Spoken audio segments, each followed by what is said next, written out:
It all began on the day of my actual birth. Both of my parents failed to show They're not up good people. by the age of... But a nuclear fusion treatment that destroys cancer forever without harming the patient? That's worth dealing with anyone.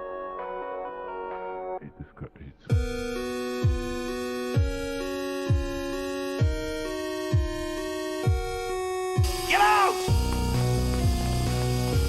Nora! Nora! Anakin's gone. I'm what remains. Webster defines a villain. And do I really need to explain what a villain is? Come on, I think we all know. Evil people, bad robots, the quiet kid who tells you not to go to school after holding the door out for him. Look, villains are extremely important characters in any kind of film. Mostly because they're the antagonists, they're the character you root for, but we still like them because of how well they work in the story. But here's the thing, we love them even more when they have the quintessential character maker, a sad backstory. But why is this? Is there a psychological reason for this? Like extreme empathy, or is there a philosophical element where you agree with their thoughts and say they're justified in their actions? Let's find out why together in this video. Starting with the humanizing element, when we see villains' pain or trauma, it humanizes them. We recognize something of ourselves and their flaws. The anger, the jealousy, grief, loneliness. Not liking sand because it's coarse and rough and irritating and it gets everywhere. Key points are that stories make us connect with characters we understand, not always ones we agree with. When a villain's emotions mirror ours, we feel seen, even if their actions are awful. It's the classic they didn't start evil narrative, so we see the slide into darkness. Like when a villain cries, our brains go, wait, you have emotions too? Well okay, this changes everything, I'll stop hating you for 5 minutes. It's that humanizing effect. Suddenly they're not monsters, they're just a messed up person who took a wrong turn. Now let's talk about the empathy factor. Now, another reason could be that empathy is automatic.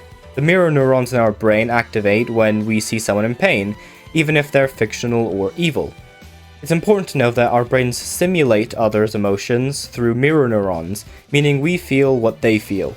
Villains with tragic backstories trigger those empathy circuits, basically meaning it's storytelling for psychology where suffering draws emotional engagement.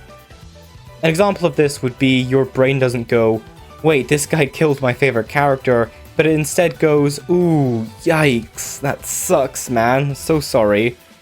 It's like the world's worst emotional bug, where empathy.exe has no morality filter.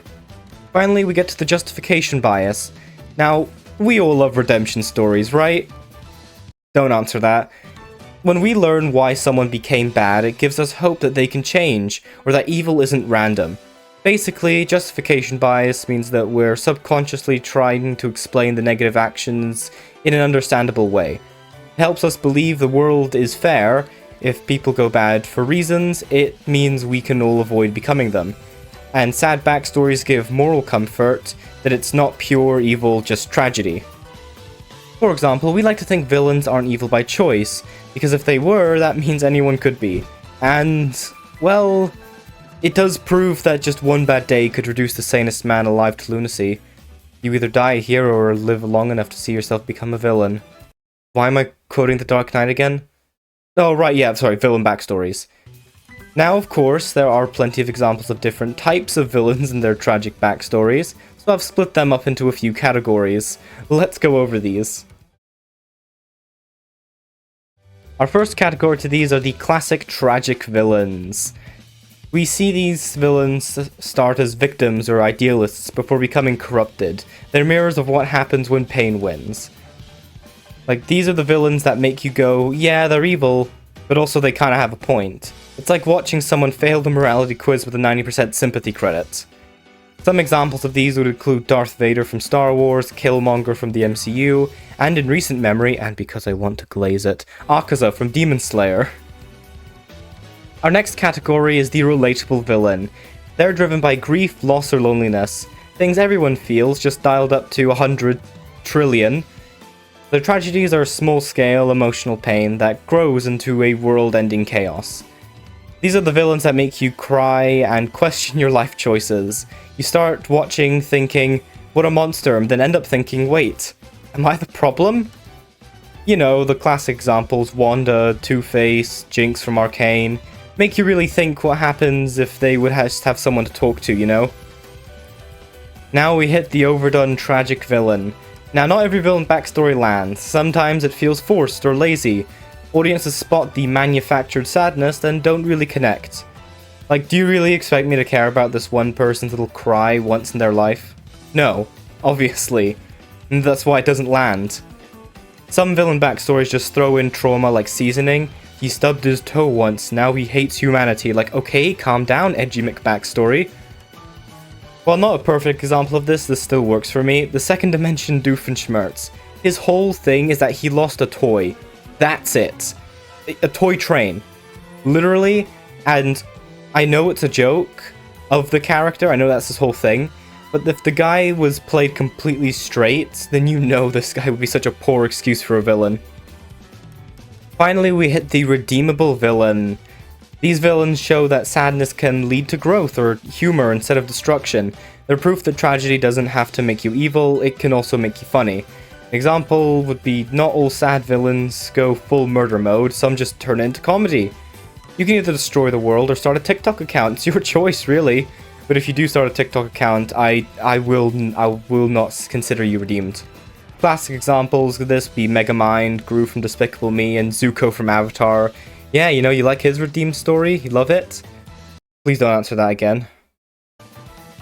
Now that we finished the psychology stuff and about how people make you feel certain things just to make you empathize with a character on screen, what do you think of the philosophy angle? Is it mostly because the character's beliefs align with yours? Well, let's take a look at that.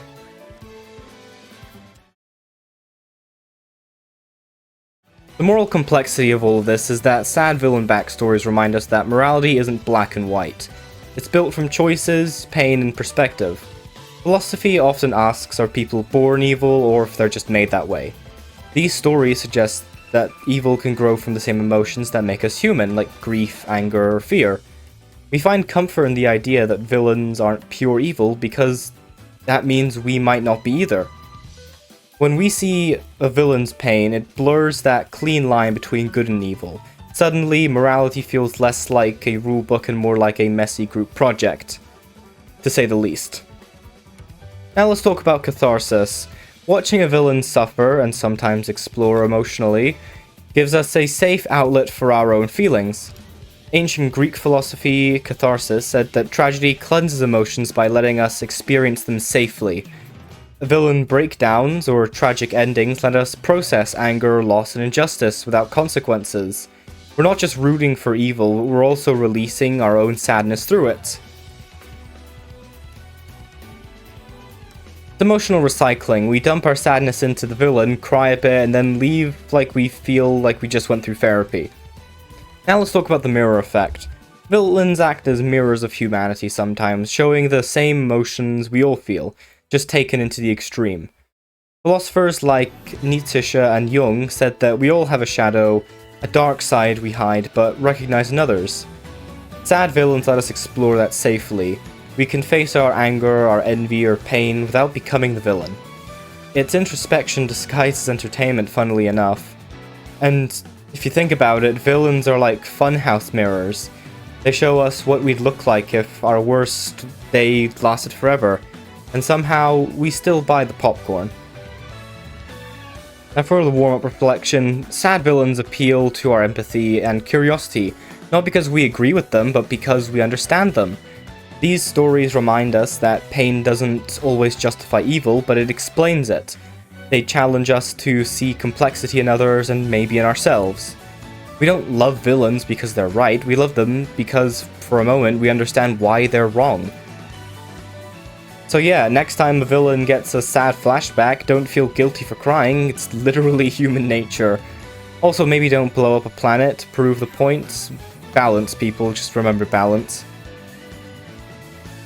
So what is it about a sad villain story that hits so hard? Maybe it's the pain that changes people, and seeing that in a villain makes them feel real.